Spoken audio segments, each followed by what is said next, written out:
As we shift to the late stages of the COVID-19 pandemic, I recently realized that we're going to have an entirely new string of news stories and headlines that will at first seem very alarming. I came across this very illuminating thread from Jeffrey Ellie. He was reading a piece about a recent COVID surge in Israel and noted about how half of the newly infected adults in Israel have been fully vaccinated, and how that phrase makes it sound like vaccines aren't offering the kind of protection that we had hoped.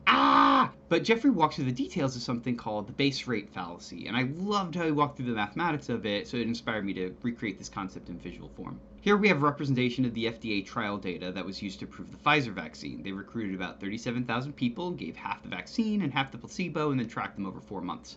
Over that 4-month period, 172 of the unvaccinated people caught COVID, and only 9 of the vaccinated people caught it. This gives us what I'm calling a natural infection rate of 1% over 4 months. That means 1% of the unvaccinated people caught COVID over that time.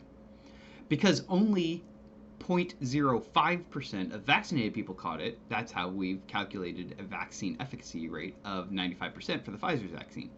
So, what you're seeing right now is an exact visualization of the FDA study. As we've deployed the Pfizer vaccine into the wild, it turns out the efficacy is more like 90%. So let's just change that variable here.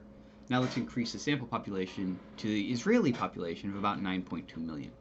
Israel's been one of the leading countries in the world on COVID vaccinations, with about 80 to 85% of adults already vaccinated. We can see that as I move the slider here, the infected unvaccinated number shrinks.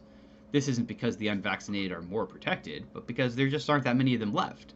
The pool of unvaccinated individuals is small, so the number of infected individuals shrinks. In the same way, there are now so many vaccinated people that even though they have 90% protection against the virus, they end up representing a very large percentage of the infected cases. There's even a counterintuitive phenomena in which if vaccination rates get really high, we could end up with the majority of COVID cases among the vaccinated. This isn't super intuitive, so I've added another component to the visualization. I want to show how many people are protected by the vaccine. So we just click this button. What this box represents is the number of people who would have caught COVID had they not been vaccinated.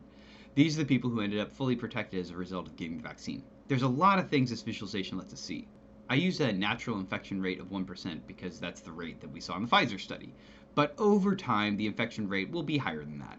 Officially, about 10% of Americans recorded a positive COVID test, and it's pretty likely that the number is closer to 20%. If we assume that another 5% might still catch it, we can plug the population of the United States into our population size and 5% into our infection rate and see that vaccines will likely protect millions from catching and spreading COVID in the future. There are some other interesting things we can see with this app. If we change the sample population size to 100,000, we can play around with some of these variables. Let's set the natural infection rate to 3%. Let's set the vaccinated rate to 50%.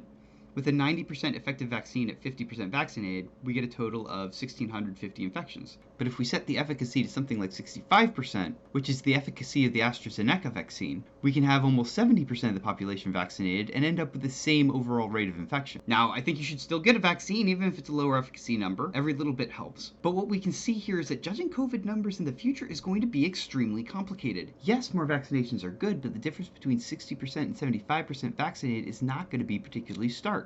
There seems to be a sense among some people that we just need to hit some tipping point with the vaccine administration and the pandemic flips from on to off, but that's just not the case. Of course, this is an extremely simplistic visualization with very few variables. It doesn't account for natural immunity or the role that vaccines play in reducing COVID spread or reducing the severity of the disease. We certainly expect, at least I expect, that vaccines are going to make everything better on pretty much every metric, but they're not going to stop COVID in the sense of making it disappear. At some point or another, we're going to have to accept that COVID is an ongoing disease, protect ourselves the best we can, and go on with our lives.